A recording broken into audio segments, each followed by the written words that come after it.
Ladies and gentlemen, welcome back to the channel. My name is Chris, the High Guy Jacobs, and today we're touching into something that many people have been asking me about, begging me to go over, and I have been dreading doing because it's a lot of information about something that, in my opinion, has been changing the dynamic of the game every single day. That is Beast Chips. Now, we're going to start into this topic for a couple of reasons. Number one, I believe we've got genes unlocking next week, which means that's a whole new thing that's going to be coming to throw a wrench in everything we know about beasts. But number two, it's literally because everyone's been asking me to do this. Okay? So we're going to go into beasts. We're going to dive deep into them. I'm going to give you some tips, some tricks, some advice. But remember, it comes with a grain of salt for a couple of reasons that we'll talk about, okay? For a couple specific reasons that we will go into. But before we take and start our deep dive, guys, I am going to ask for a couple of things. Like the channel, right? Like the video, comment down below, subscribe to the channel if you haven't already, and fill out the notification bell so that you get new drops, so you get new notifications whenever we drop new videos. I was away for a while. Unfortunately, I was involved in a car accident. And things got a little busy for us for that, but I am back now, and we are going to be back to our regular schedule. So we will have those new videos coming out, but make sure you fill out that notification bell so you have any new videos that get dropped, okay? So, with that being said, grab yourself a beverage, roll yourself a joint, pack a bowl, whatever you need to do. This is going to be a long one. Bring a notepad and a pen if you need it. We are going to try to make this as clear as we can about what beasts do, how they work, and obviously what chips do as well. Now, precursor this entire conversation with one big thing. If you're a whale, right, and I mean somebody who money doesn't matter, they kind of have access to everything, you know, they've got a handful of things to use and to choose from, you know, my advice probably won't have any relevance to you whatsoever, okay? Because the vast majority of us aren't like you. But if you are like me, and you spend a little bit, or you don't spend anything, you're probably going to appreciate this advice more than not, okay? And it comes with this. There is no best. You're going to use what you get, okay? Yes, you can save up your draws, and you can save up, and you can pick which beasts you want to end up using, and there's some... You know, there is some of that. But most of this, unless you're spending a ton of money, is all based on luck. What are you lucky enough to pull? And that's really what it comes down to, okay? So when I talk about what I have, realize that I haven't spent anything. I've spent all of my money has gone into armaments, has gone into equipments and parts, has gone into vehicles. I haven't spent anything into beasts yet.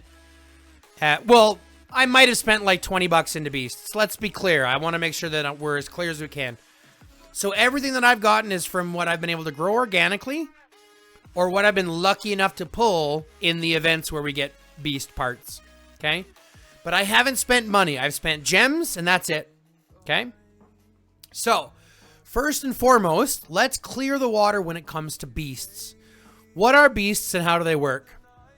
Well, beasts are effectively bonus troops or bonus damage that you get to send with each march, okay? But in order to be efficient with your beasts, you need 2 beasts per march, okay? So, if you're running 5 marches in the field, you need 10 beasts to go with those 5 marches. And unless you're a whale, you're probably not going to get those 10 beasts. Like even at mine, I don't have 10 beasts that I can fight with in the field. They're all very weak. I haven't potentialed almost any of them. They haven't been promoted very far. They haven't been leveled up. This is all organic, okay? The only thing that I've spent my resources in is this guy right here. This is the guy that because I'm the Garrison lead for my team, right? Makes sense. So here I've gone ahead and leveled him up to 100. I've promoted him all the way so he's fully awakened. I've used up all of his potential, and I've gone ahead and done all of his core potential as well with his pristine life. So he is fully awakened. Now the only benefits that I'm getting for the extra attributes and stuff like that I'm getting are from the chips that as you build them up, and obviously that what you get from your support beast. Now I say what you get from your support beast because people forget And this is why I say that you need 10 beasts. You need a support beast because you're getting 50% of your support beast stats as your main beast stats. So I'm getting 32,000 HP from him. I'm getting an additional 1,700 attack, 1,500 defense, 25 combo, 50 counter, 4.5 combo damage, 4.5 crit damage, fire reduction, and squad damage reduction, all from just having my General Crab. Okay? So you need to have effectively 10 beasts if you want to have 5 marches in the field. Okay? Which is why I'm also a firm believer that most people are not fighting 5 marches in the field, or pardon me, should not be fighting 5 marches in the field. Not only do you need armaments on your leader that make them strong enough, you need 10 beasts. 5 isn't good enough. You need 10. And those 10 need to be strong. Okay? Because otherwise, you're going to get burned very quickly. Because as much as previous to chips, the damage wasn't very substantial, as these chips become stronger, the influence becomes more and more. Like right now, I'll give you a prime example. I was just looking at this the other day. I had this guy send it to me, send me this battle report, right? And so here's the battle report they had during Helipad, during Pompeii. He sent a Stella Thunder. Stella's not even fully awakened. She's not transcended, right? And their equipment is close to the same. I mean, the parts are a little bit off. He's spending a little bit more to balance it, where he's staying more focused. And yes, the armaments obviously are going to be stronger. We've got some full sets here. So we're looking at, where's that? 1,400,000, 800,000, 2 million, 3 million, 34. So close to 4 million on a Stella, right? Versus not very good on your hero armaments. And yeah, even here you're looking at, your infantry 12 and 9 versus 8 and 4, right? So even on, you're going to see this difference. The biggest difference is here, okay? So you look at this difference in comparison, this massive difference in comparison, and you start to realize how influential this actually is. We can go through the combat log. I can't look through it now, but we could go through the combat log when it was available, and you could calculate how much the beast was actually doing. But as these chips become more influential, as these beasts become higher level and stronger leveled, we start to see massive differences in their damage. And that damage is really converting, right? Is converting over to heavily wounded troops. Especially when there's a huge difference here, right? If this was dealing 23 million and this was dealing 23 million, there wouldn't be as much of an input. But once you have this amount of variant in the attack and defense, and you have effectively this person eliminating this person's beast very early and then dealing massive damage, it ends up being quite influential the longer those are longer they're in the fight. That's why beasts are quite influential in rallies and garrisons, because the fight lasts a long time. However, we're starting to see more influence in the battlefield itself, and I'm noticing this even in things like Water War, where people have these massive beasts that they're sending, right? They have one line, they're sending massive beasts and doing massive damage once they've eliminated their enemy beasts, okay? If you send a half-ass beast that just gets killed, all you're doing is preventing damage for a little bit longer, okay? That's it. You're not doing any extra. So that's why I say in order to fight 5 in the field, you need 10 strong beasts now to be effective. It's not just about heroes and armaments. Beasts play a massive role in here with how strong they can get and how much influence they can have. Okay? So that's something we want to kind of keep in mind as we're talking about these chips. Because chips add a whole different variance in the game. They had a whole different shift. Previous to this, if I was to look at a beast, for example, if I was to look at my pangolin, it only provides crit and counter. If I wanted to add combo to it, I would have to run it with a General Crab who's providing combo in order for me to get some of that inheritance to have that trigger. But now I can go in with chips and directly add combo. And here I'm adding 215 plus 80. I'm adding 3 or 295 combo with my chips, which is more than I'm getting from my inheritance from running the crab, right? Which gives us so much more flexibility, okay? Now, we will go over I will explain the actual chips themselves, the beast chips individually. We will go through them, most of them. But once you understand how repetitive it is, you'll see that you only have to go through them, half of them to see all of them, okay? So we will dive into those. Sorry, my throat's a little sore today. But it's quite simple. Once we understand how the beasts fight, right? They fight each other. Once one beast is dead, now you're dealing direct damage. Once you realize that their beast is still dealing damage, right? They're still dealing beast damage throughout the entire phase of battle. All you're really doing is denying them damage until your beast dies. If you don't send a strong beast to defend, you're not defending very much at all. You see what I'm saying? And you're not dealing much on additional damage because you still have to chunk through their entire beast. Okay? Now, when people ask me who to pair them with, I've done a video on this before, but it really, again, comes down to what you have and what you want to do. Me personally, I want to be able to trigger as many skills as I can. I want to be able to trigger crit, counter, and combo as much as possible.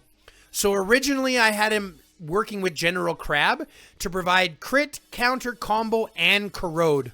Okay? Which to me is going to provide the most amount of ability or chances for abilities to be dealt and for damage to be dealt. Okay? So I went with the General Crab. That's who I'm working with as well. You can pair him with the Blaze Sabertooth to do additional crit and crit damage to increase that crit that you're already doing. You could even pair him with the shield and counter to get a little bit more tank, depending on what you want to do with your march.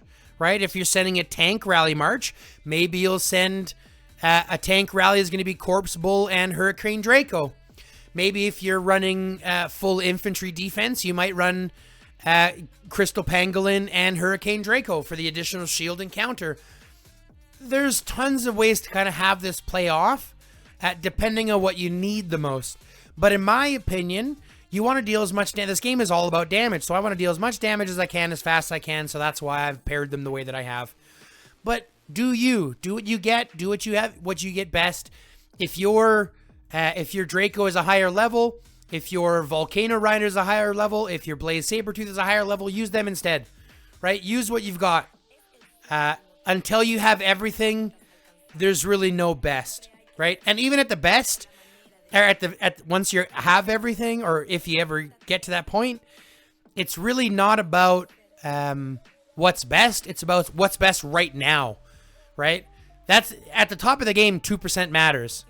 So for the most part, people with elite skins or legendary skins, to the average person isn't going to be as effective as it is to those at the top, where that extra 1 or 2% they're fighting for. Do you know what I'm saying? So again, it all comes down, use what you have. But when we talk about beast chips, the biggest thing to understand is that you get blues, you get purples, you get golds. They all do the same thing.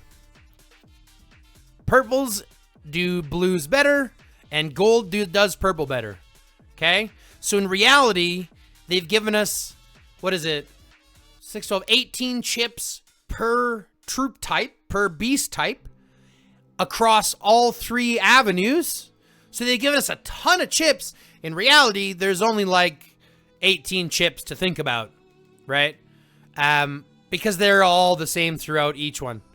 And for blues, I would suggest just going ahead and dismantling most of your blues anyways. I haven't, just because I'm working on replacing them. But in my opinion, they're like what they're actually providing is not, it's actually not bad. Once you have them leveled up, like 130 combo isn't bad. But once you see that, like, I'm providing like a level 2 or level 1 here is providing, 215. It's almost better to dismantle these once you can, like kind of as fast as you can. So that's really what I would suggest there. But we're going to go through the chips. We're going to take a look at them, kind of give you an idea on what they do. And obviously break them down. Now, we could go through 18 of each one. But again, they're just the same. Okay? There's a couple of variances which we'll talk about, but for the most part, it's the same. The Flame Plus chip here for the left arm is going to provide crit, combo, and counter, right? Your left arm is going to provide crit, combo, and counter. Same here. It's going to provide crit, combo, or counter. It's just under a different name. Same with the grass, okay? It's going to provide crit, combo, and counter. Your left arm is going to provide crit, combo, and counter, or counter, depending on how you equip it, okay? Same with your physical. Crit, combo, counter. Very simple, okay? Now it's going to move into what's next. Your left arm is going to provide the basic trigger attribute. The right arm is going to provide the connected damage. So if you look at this one, for example, we're providing beast crit. So if we go into the one that's the same, the charge plus chip for your right arm, we're providing crit damage. Now, why is it important to stay within those same categories? Why don't you want to have a beast with one of each of the types, right? Why do I want to keep charge plus on all of them? Because they provide bonuses. If I only have 2 pieces, I'm getting an additional 80 crit. If I have 4 pieces, I'm getting an additional active skill or when the active skill deals a critical hit, there's a 60% chance to grant an additional 22% damage for that crit attack. Okay? So there's a benefit to keeping it within the family. There's not really a benefit to splitting it up. Granted, you can do 2 and 2 if you wanted to get more trigger abilities, but the bonus damage is actually pretty good. 60% chance to deal 22% more damage is pretty good trades I would take to keep it within the same chipset. Okay, so the first one provides the attribute trigger rate. Second one provides the attribute damage rate. Okay, so you got crit damage, combo damage, and counter damage. Next, it's going to provide, the charged chip is going to provide the same buff. All three chips are going to provide the same buff in the left leg, regardless of their name. Okay. I don't like this, the way that these chip thing works. So the left leg is going to provide the same buff, right? For physical, it's going to provide beast crit damage reduction. So remember I said there's some variance, okay? So for physical, it's going to provide beast crit damage reduction. For grass, it's going to provide combo damage reduction. For water, it's going to provide crit damage reduction. And for fire, it's going to provide counter damage reduction. So it's going to provide the damage reduction for the type that it's strong against. So crit is strong against counter, so it's going to provide counter damage reduced. This is going to be even stronger against counter. Okay? Fire is strong against, or water is strong against fire, which is against crit. So it's going to provide more crit damage reduction to make it stronger against crit. You see how that works? Physical is going to provide it for crit because physical fights physical. And the beast, the bull, provides crit damage. So it's going to provide crit damage reduction based on the left leg. The right leg is going to provide the damage reduction for what you're strong against as well. Okay, so here we're going to get physical reduction because we're going to be fighting physicals. Because we want to fight physicals. If we have grass, the right leg is going to be wanting to fight water types. Water is going to be wanting to fight fire types. Fire is going to be wanting to fight grass types. So you see how that works. The right leg is still the same attribute. Just depends on whether you're going for your arrays, which obviously you should be. Okay. So once you go through all 4 of those, the right left arm, the right left leg, you've got your brain chips and your spine chips. And these just provide defense, HP, attack HP, and then the damage one that you're looking at buffing. Crit damage, combo damage, or counter damage. Okay? So that one you can switch however you want to do it, whichever one you'd want, right? However you want to play or whatever you're provided with most. For me, I'm doing more combo damage, so that's why I went with the Echo chips, that we're getting more of that combo damage done, because obviously once I pair them with those same chips that are providing combo damage and combo trigger rates, you can start to see how it kind of stacks up. But when we're talking about those chips again, guys, it is that simple, folks. It is that simple, okay? It is as simple as all of the fire translate, all of the wire translate, all of the grass translate, all of the physicals translate. They're all the same.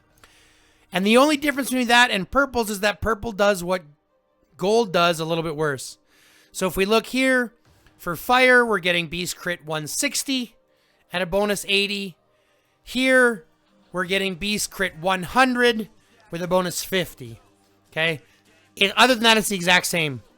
So once you understand that, there really is only 18 chips, right? The rest are just versions of those 18 chips for the, either legendary, uncommon, or elite might, and then obviously for whatever attributes you'd like to trigger.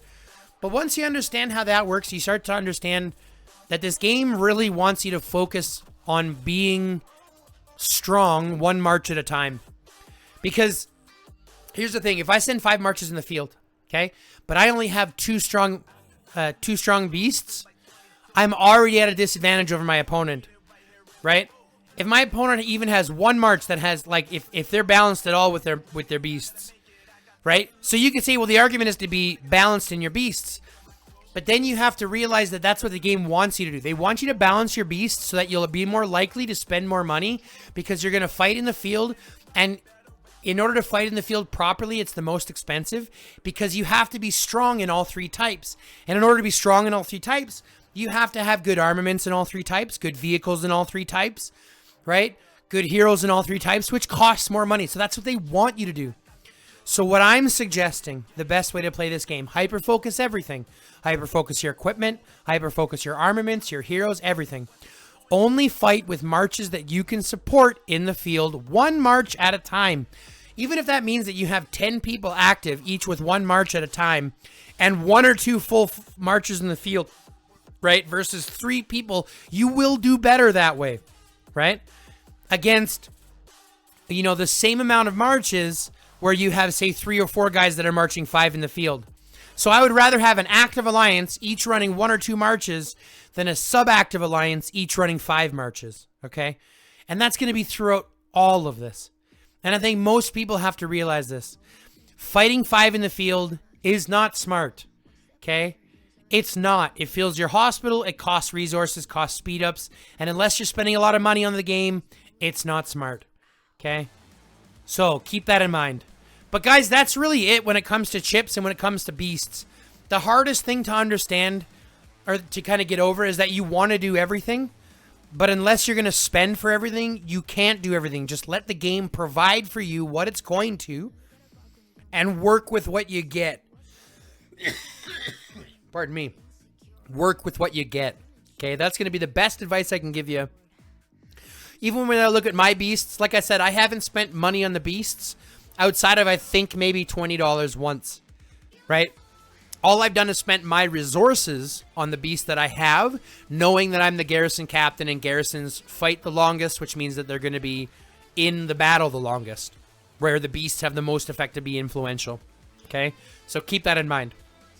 Other than that, if you have any other questions, comments, or concerns, feel free to throw them in the comment section below. I love to respond to you guys. I love to create conversations, so get down in that comment section below and let's start a conversation. Other than that, if you have any other thing else, like, comment, subscribe, and fill out the notification bell. And if you haven't yet, go ahead and click that join button and become a member today.